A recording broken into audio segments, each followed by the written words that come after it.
Friends, तुमचं स्वागत आहे माझ्या नवीन व्लॉगमध्ये. तर आजचा व्लॉग खूप खास आहे आणि खूप मोठा पण आहे. तर आम्ही म्हणजे आज संडे आहे आणि आमचं तसं पण आता कॉलेज वगैरे संपलेच आहे. तर रूम शोधण्यासाठी आम्ही बाहेर गेलेलो होतो, पण आमचा प्लॅन फ्लॉप झाला. म्हणजे मग निकिताची आत्यासोबत जायचं होतं. निकिताची आत्या तर आली, पण रूम बघायला जाण्याऐवजी आम्ही त्यांच्या घरी गेलो. आणि मग काय, तुम्ही स्वतःच बघा आम्ही किती मज्जा केली, मस्ती केली. त्यांच्या घरी गेलो, त्यांच्या घरचे जे आहेत मस्ती मज्जा, तर तुम्ही बघाच किती मस्त आहे. आणि जाताना एवढं भारी वाटत. आणि हा गणपती तुम्हाला माहिती आहे का, ते बघा तुम्ही नक्की. हा तळेगावचा गणपती आहे. तो कुठूनही त्याच्याजवळ आलं ना तर ते नक्कीच दिसतो, म्हणजे त्या एरियामध्ये आल्यानंतर. तर तुम्ही स्वतःच बघा आमची मस्ती वगैरे कशी कशी आहे. ते चालत होतो आणि एवढं ट्रॅफिक लागलं, बाप रे. आम्ही दोघी इकडं, ती दोघी तिकडं, आणि आत्या आणि ते तर तिकडंच गेल्या. आणि आम्हाला रस्त्यात पण काही कळत नव्हतं. आम्ही गाड्यात थांबून, आमच्यासाठी गाड्या थांबल्या, आम्ही गाड्यांसाठी थांबायचे सोडून. आणि रस्त्यावर आमची आस्ती मस्ती चाललेली होती. आणि तुम्ही स्वतःच बघा हे कसलं चाललं आहे. आम्ही कधी नाही ती बाहेर पडलो होतो म्हणून हे आमच्यासोबत असलं होतं. ट्रॅफिक एवढी जाम होती ना, आणि त्यामधून संडे होता. तर बाप रे, आम्ही कसं तरी ट्रॅफिक रस्ता ओलांडला आणि मग येऊन थांबलो स्टॉपला. तर तुम्ही स्वतःच बघा. खूप दिवसांनी बाहेर सोडलेला आहे. आम्ही खूप दिवसांनी बाहेर तू माझी कपड्याला फिरत होती, कपड्याला पकडून येत होती. कसलं ओढत होती. बॅगेत मोबाईल टाके.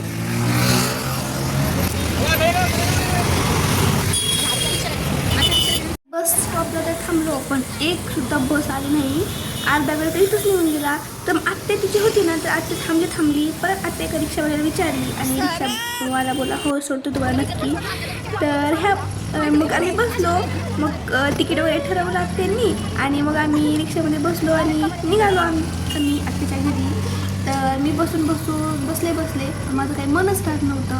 म्हणजे आत्याची थोडी भीती वाटत होती, कारण म्हणजे नवीन माणसं म्हणजे थोडंसं भीती वाटतेच ना. तरी पण मी बसले शांत. पण माझं मनच नाही राहिलं. लगेच मोबाईल काढला आणि ब्लॉगिंग सुरू केली. मग आत्याला सांगितलं थोडंसं आनंदात म्हणजे. आणि तुम्ही बघा, चलो माझा फोन कोणाकडे आहे? माझं आहे ना. चलो हम जा रहे हैं निकिता के, किसके पास? निकी के पास, आत्या के पास. हमारे लैंग्वेज अत्ते के पास. और देखो ना निकिता बहुत हैप्पी आज संस्कारी अत्ता भाई मिलने के लिए. निकिता दादा खुशी होते. निकिता खूप खुश आहे, तिच्या आत्याला भेटली आहे. फायनली आत्याच्या घरासमोर आम्ही पोहोचलो, गेटसमोर. तर बापरे, आत्याचे जे कुत्रे होते 2 होते, पण त्यांना आता कुत्रे नाही म्हणत. एकीचं नाव भगीरा आणि एकाचं नाव जिम्मी आहे. बापरे, आम्ही बाहेरच होतो. तर असलं एक त्याच कडेला, एक ह्या कडेला, आणि माझी ब्लॉगिंग सुरू होती आणि ती एवढी ओढत होती. बापरे, आम्ही तर काही मध्ये जाऊ शकलो नसतो. पण कशी तरी आत्याने तिला थांबवलं. ती आणि तिला बघितलंही नव्हतं, तर ती वरतून उड्या मारू ते कुत्रे आहेत ना 2, जिम्मी आणि ते भगीरा, ते वरती उड्या मारू आम्हाला बघत होते. आणि तुम्ही स्वतःच बघा, आम्ही तर काही मध्ये जाऊ नाही शकलो. अशी वाटत होती आता संपलं. आम्ही त्यांच्या बंगल्यामध्ये एंट्री करतात त्या भगीराच्या आणि त्या जिम्मीच्या नादामध्ये सगळीच्या फोनचं उद्घाटन झालेलं. फोन पडला आणि थोडं साईडला स्क्रॅच पडला.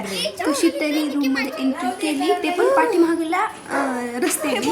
समोरून तर आमची काही हिंमतच नाही झाली गेली. आणि आमची मस्ती चालली. आणि थोडंसं घर खूप छान होतं. त्यांचा बंगला होता, तर 1 करोडचा होता बंगला. आम्ही गेलो होतो, असं बागल्यासारखं झालं होतं.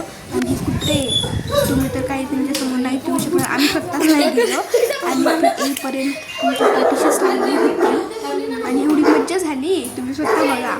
कशी तरी आम्ही थांबलो आणि आत्याने त्या जिम्मीला आणलेलं होतं घरामध्ये. आम्ही तर काय सोफ्यावरून हल्लंसुद्धा नाही आहे. ती असली भुकत होती, बापरे सांगूच नका. बघा तुम्ही, तरी आत्या त्या जिम्मीला हे करत होती. आणि मग निकितानं आमचं स्वागत केलं, पाणी दिलं आणि सांगत चाललेलं होतं. म्हणजे थोडी लगेच ओळख झाली, जिम्मी शांत आहे. मग सांगत तिथं चाललेलं होतं स्नॅप काढा, माझे फोटो काढा. मग मी तिला थोडं स्नॅप काढला आणि नंतर आत्याने आमच्यासाठी चिकन घेतलेलं होतं म्हणजे बिर्याणीसाठी. तर आम्ही आत्याला थोडी हेल्प केली आणि तिथं मी व्लॉगच करत होती आत्याला चोरून चोरून. मग आत्या तिकडं करत होती आणि निकिता पण टोमॅटो चिरत होती सलून. मी प्रतीक्षा सानू सुचवून दिला. आत्याने त्यांच्या त्या 2 जे कुत्रे होते म्हणजे जिम्मी आणि ते भगीरा होते त्यांच्यासाठी पण चिकन आणलं. आमच्यासाठी पण केलं होतं बिर्याणी आणि मग त्यांचं खायचं बनवलं.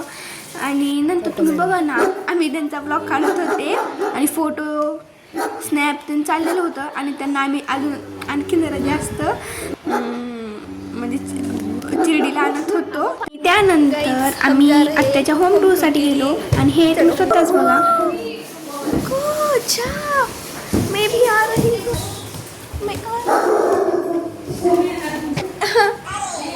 हाँ चलो चलो चलो चलो. Oh my God.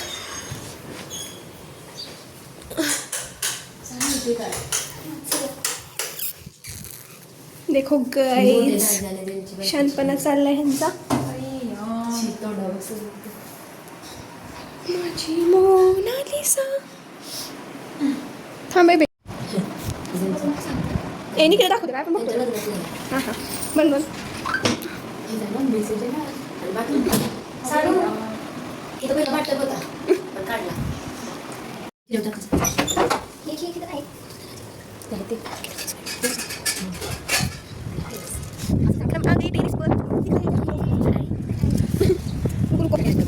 वाटलं 50 कोटीचा बंगला. कशाचं रिसेप्शन हां कोण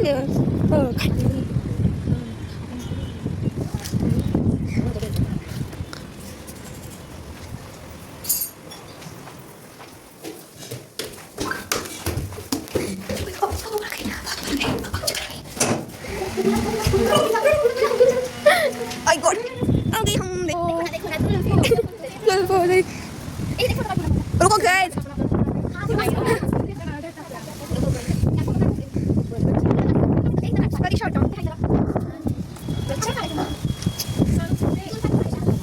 इथलं बघा व्ह्यू कसला भारी आहे. असं वाटतं की मी आले थायलंड.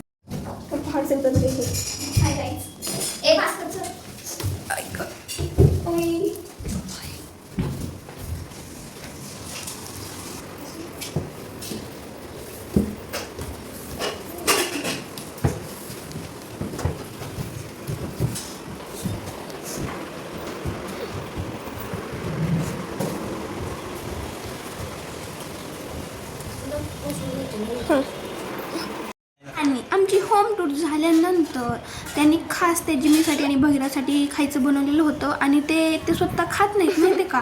त्यांचा जो दादा आहे तो स्वतः हाताने चारतो आणि त्याची नखरे बघा. ही जिम्मी आहे ते चारती आणि हे भगीरा स्वतः खातो. तर ते काही रुसलं होतं वाटतं. तिची आत्या आहे ना ते हिला चारत नव्हती म्हणून हा वरती जो आहे ना हा बसलेला होता रुसून आणि आमच्याकडे टुकू बघत होता.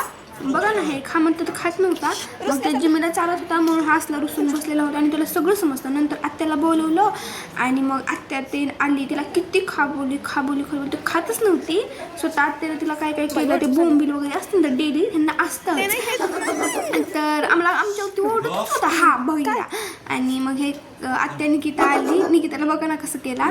आणि मग आत्या पण आली आणि ते आत्या सांगत होती तिला खा बस आणि सगळं कळतं. एक वेळेस माणसाला नाही कळणार पण खरंच हे प्राणी आहेत ना ह्यांना सगळं समजतं आणि त्यांना ते त्यांच्या मुलासारखंच सांभाळतात. त्यांना सगळं आंघोळ पण असते त्यांना वाटतं डेली सगळं असतं. आत्या बघा ना ती किती समजत होती. हे दादा पण ते खाऊ घालत होता ती खात होती वगैरे हाताने चालतं हे बघा ना तुम्हीच कसं.